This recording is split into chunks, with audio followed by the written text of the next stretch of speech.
The views and opinions expressed on any program are those of the producers and/or the persons appearing on the program and do not necessarily reflect the views and opinions of FRC Media, Bristol Community College, or the City of Fall River.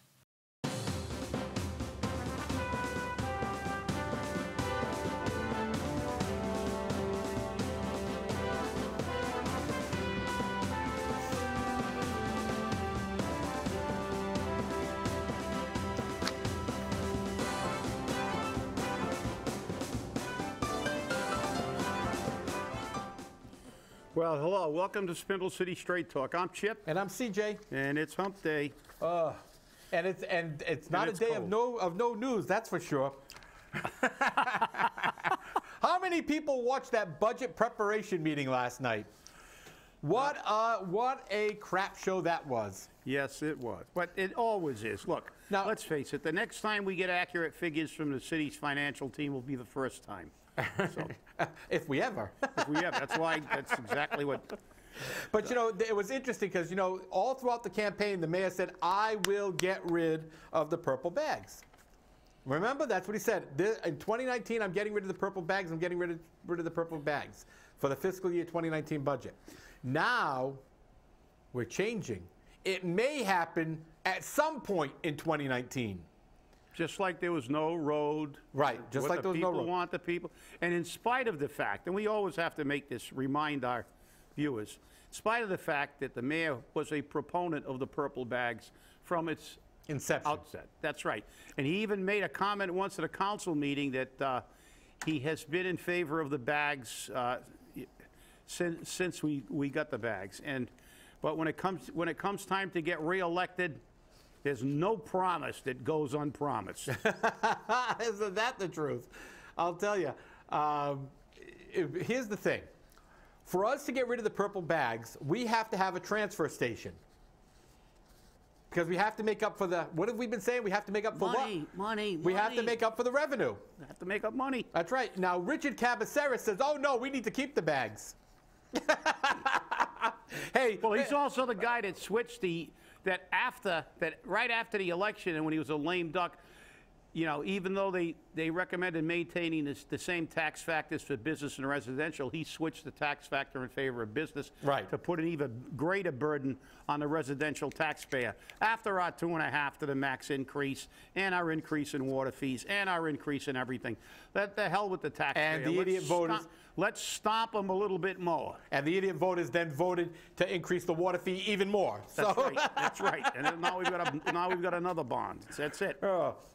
But so to get rid of this, we have to make up for the revenue, and we know this. We've been talking about this for months and months. But the thing is that they're going to depend on a transfer station. And they said, oh, it received overwhelming support when we had a referendum question on it. That referendum question was 3 years ago. 4 years ago. And they did nothing with it all that time. As a matter of fact, the initiator of that referendum question, I believe, is sitting in the studio with you right now. I think Mr. Caesar is the one that was one of the people that moved to have this put on the ballot as a referendum. And it should have been binding. That way it would have happened. But the city didn't want that. They only wanted a question to see if people were in favor of it. But the problem is, we had this kind of happen with the recycling.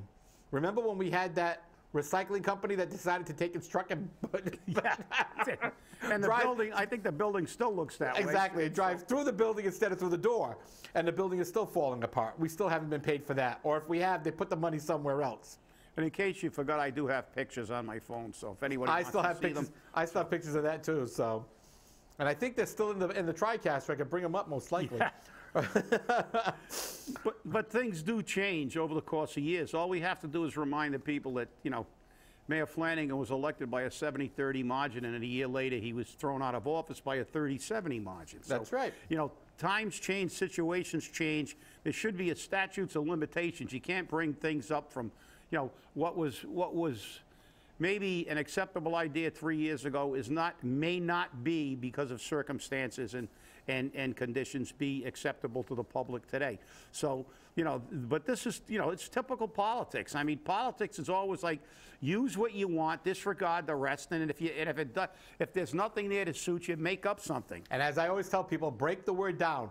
Poly meaning many. That's ticks right. meaning bloodsuckers. That's right. Yeah. Oh, that's so accurate, too. You can't make it up. But the thing is that this is going to be dependent on a revenue stream from transfer stations. It's going to take them a year to get a transfer station permit on trash. Okay, at least that.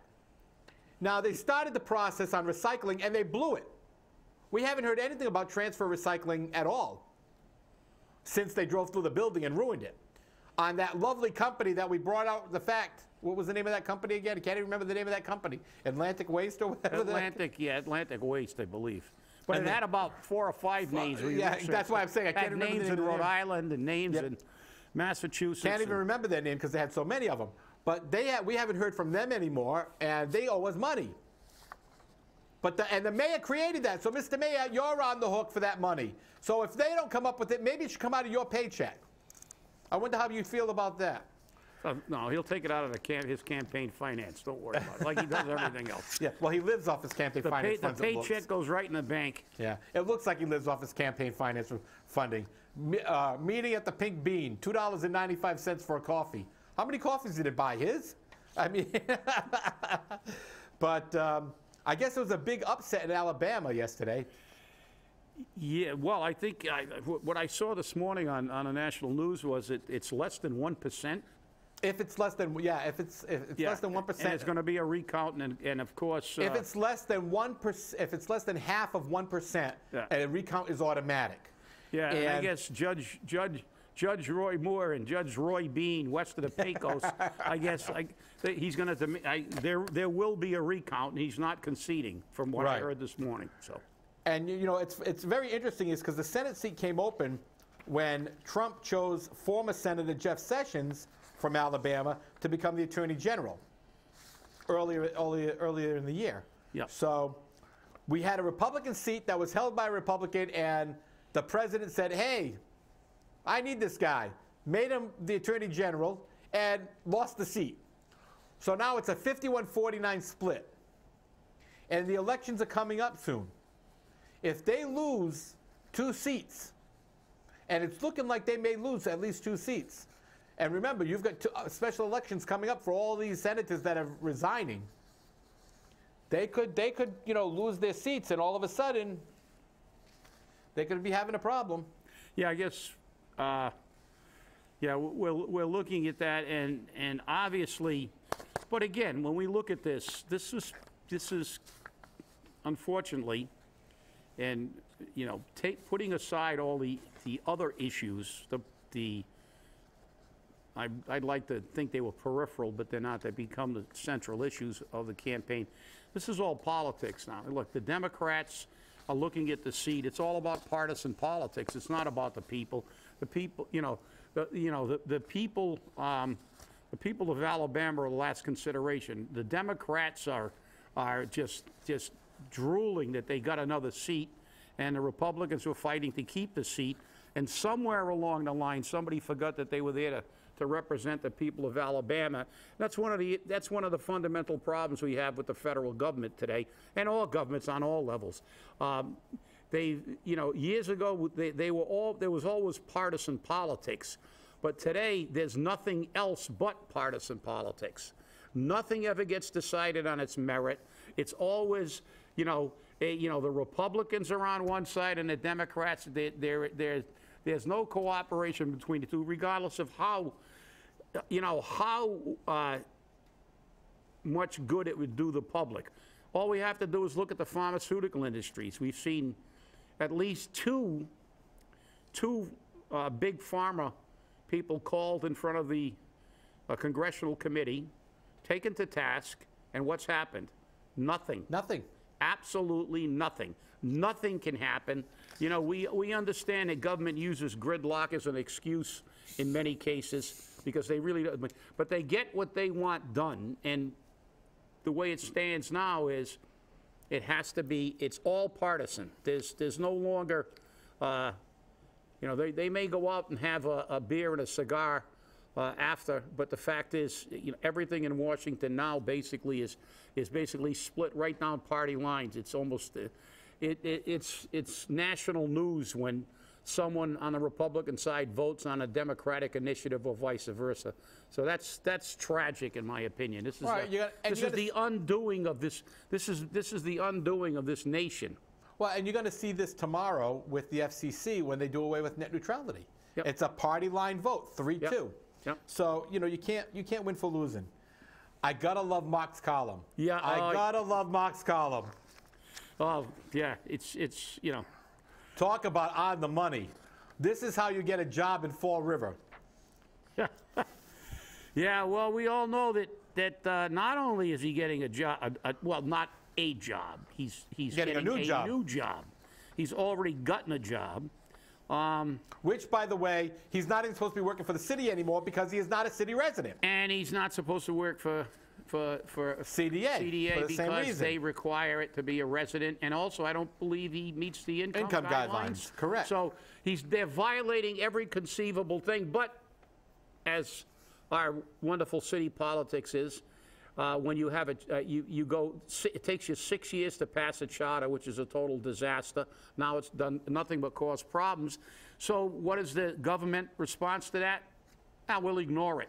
Yeah. We'll only enforce it when we want to enforce it, and we'll forget about it. And now, even though the charter doesn't make any provision, or does the CDA guidelines, we're going to give Faust a waiver. Why? Because he's the mayor's pal. So there are one set of rules for the people and one set of rules for the political hacks. Yep. Well, it's going to be interesting because I know that when all the complaints stop flowing into the HUD, which is already investigating the mayor, I'm sure this will just add a little bit of, icing to that cake. And this is only the beginning. Remember, there's more to come. There's more to come. There's somebody else waiting to take Faust's job, and we know who it is. We talked about Faust getting this job, a month ago? Yep. And it's come to pass. Yep. But it's interesting because Monica doesn't want his old job because it doesn't pay enough. Well, maybe she can get a stipend. Yeah, well, that's what I said to somebody. I said, well, he was getting plenty of money, and Faust's job now gives him, best of all, Faust stocking stuff that comes with a $50,000 paycheck. Meanwhile, if you want to make $50,000 next year, you'll have to get a third job. And of course, now, what's the job title, CJ? What's the job title? What's he going to be doing? City Housing Director. And guess what neighborhoods will get the preference for the housing? Let me guess. Purchase Street? All the neighborhoods that supported the mayor. That's right.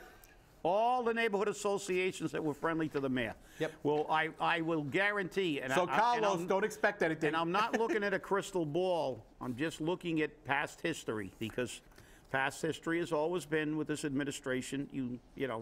I mean, if obviously you kiss we my know what happens. derriere. It happens in every administration to a degree, but the way it happens over the past 2 years has been unprecedented.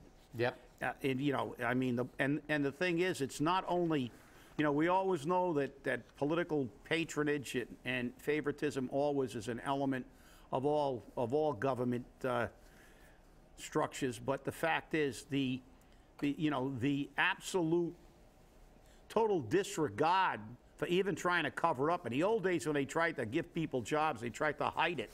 They tried to, They stuck them in the housing authority. Give you the three-card shuffle, and they try to cover it up, or they'd make some excuse that they're qualified, and, oh yeah, we did a nationwide search, and just so happened that my cousin got the job. But this administration is absolutely, they don't even care. They don't even care. It's just, hey, we got a city ordinance. I'll hire everybody from out of town. I don't care. We got a new charter that says people are supposed to be city residents. I don't care. We've got CDA regulations that have not only residency requirements, but also salary guidelines, neither of which the person selected meets. And who cares? I just do anything I want. And if you don't like it, spend $100 grand out of your pocket taking me to court, and I'll have the guy whose your tax dollars is paying fight you in court. That's why they say you can't fight City Hall, not because you're not right, but because you can't afford it. Get the violins. That's up, right. baby. And then they make you. And every year that goes by, you get less and less able to fight City Hall because they keep making you poorer and poorer. That's right. So now more taxes, more tax fact shifters, more, you know, and now the big one's coming. I mean, the tsunami of all the bond issues is on the horizon. The big wave that's going to probably take out about 50% of the property owners of this city, who most of whom are retired on fixed incomes and are barely making it now. That massive, which I predict will not be 240 million. By the time that thing gets to the ballot, it's going to be at least 260 to 280. Yeah. Maybe even $300 million. And here it comes. You know, down the road, another giant one. And as we said before, that would probably bring our debt in this city up to around $1 billion. Yep. $1 billion, not a million. I didn't say million, M. I said B with a, that's a B, billion. $1 billion, because about 6 or 7 years ago, when Sean Kadim was the city administrator, he said at a hearing I was at in Boston that the city was $500 million, you know, in a hole. And in 7 years, we haven't gotten any better. And now we just bonded for the water lines, and now they're going to drop a $300 million, or 250 or 260, somewhere between 250 and $300 million added to that. As a debt exclusion. I don't, you know, I'll tell you what. Unlike you and I, if you max out all your credit cards, they stop giving you credit, they take your house, and you're living in a cardboard box. The city just keeps raising everybody's taxes, but ultimately, we won't be able to generate enough revenue because the people won't be able to pay Amazon's taxes and Harbor Mall's taxes and Market Basket's taxes, and then absorb the other businesses' tax factors. And ultimately, we're going to hit receivership. And I don't think it's that far away. I don't think, you know, we're not talking 20 years down the road. I think in a not too distant future, if they come calling and look at the debt that we've managed to put ourselves in, we're going to find out that we're pretty close to the breaking point. And as it is, we have to depend on the state for our bonding. That's right. Bonds. And as long as anybody in this city's got money, they'll keep raising taxes. That's right.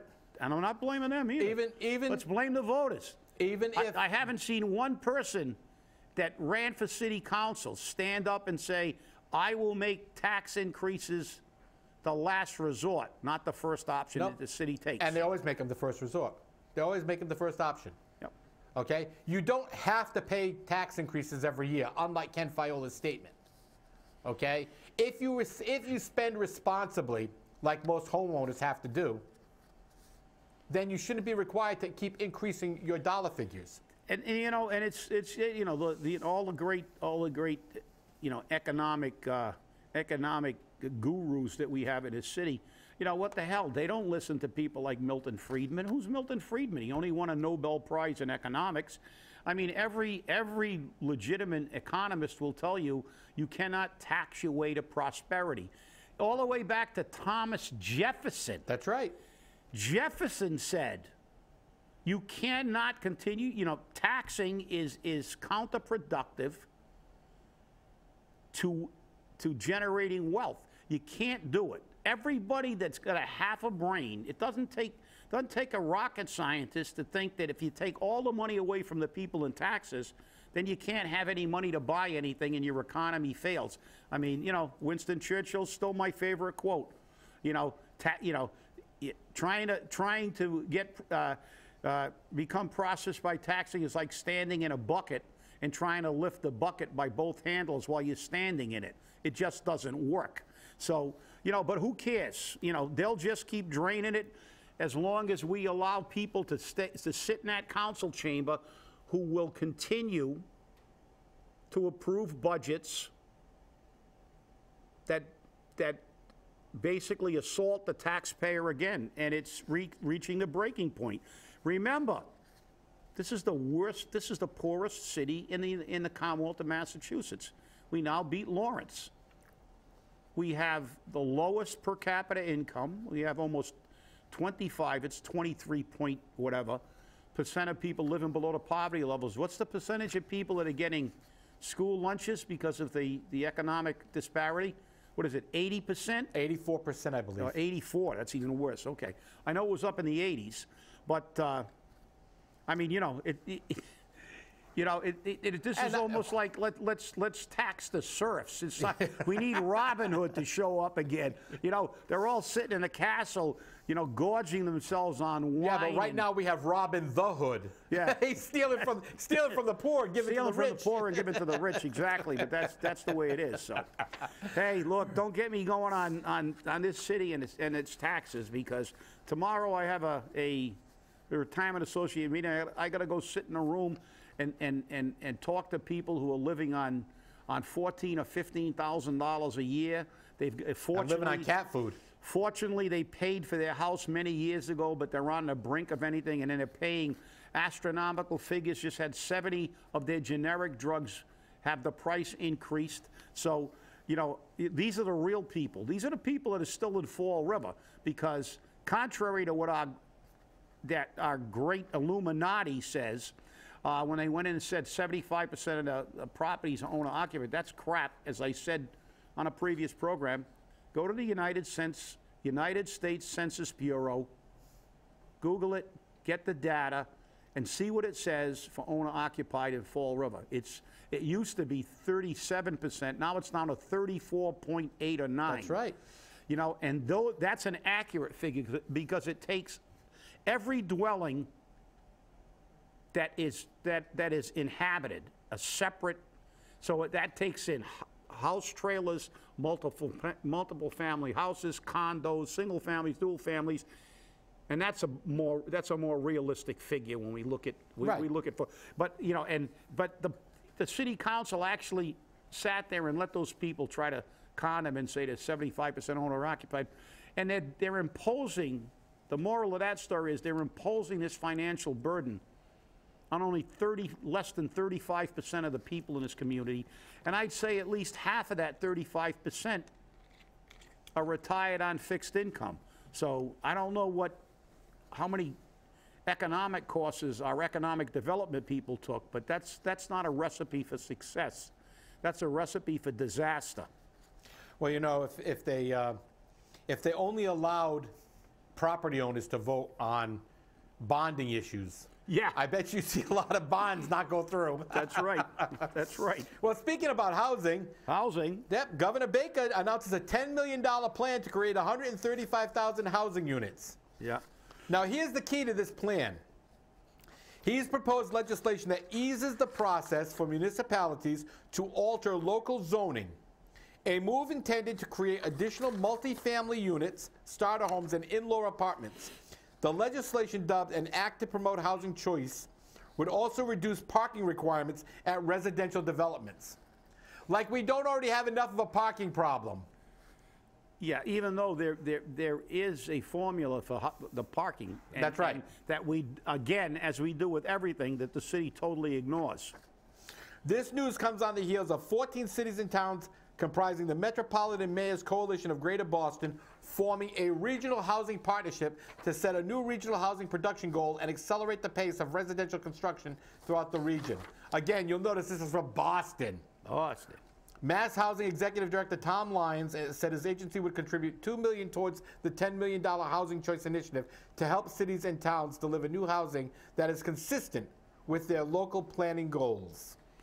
Yeah, you know what our goal is. Market rate. Market rate. So we might get 134,000 of these units if it's market rate housing. So we'll get $9 million out of the deal. But that's, again, you know, it's a different world when you go to Boston. Take a ride someday. Well, you people, you want a mini vacation. Go up there, walk around Newton or Wellesley.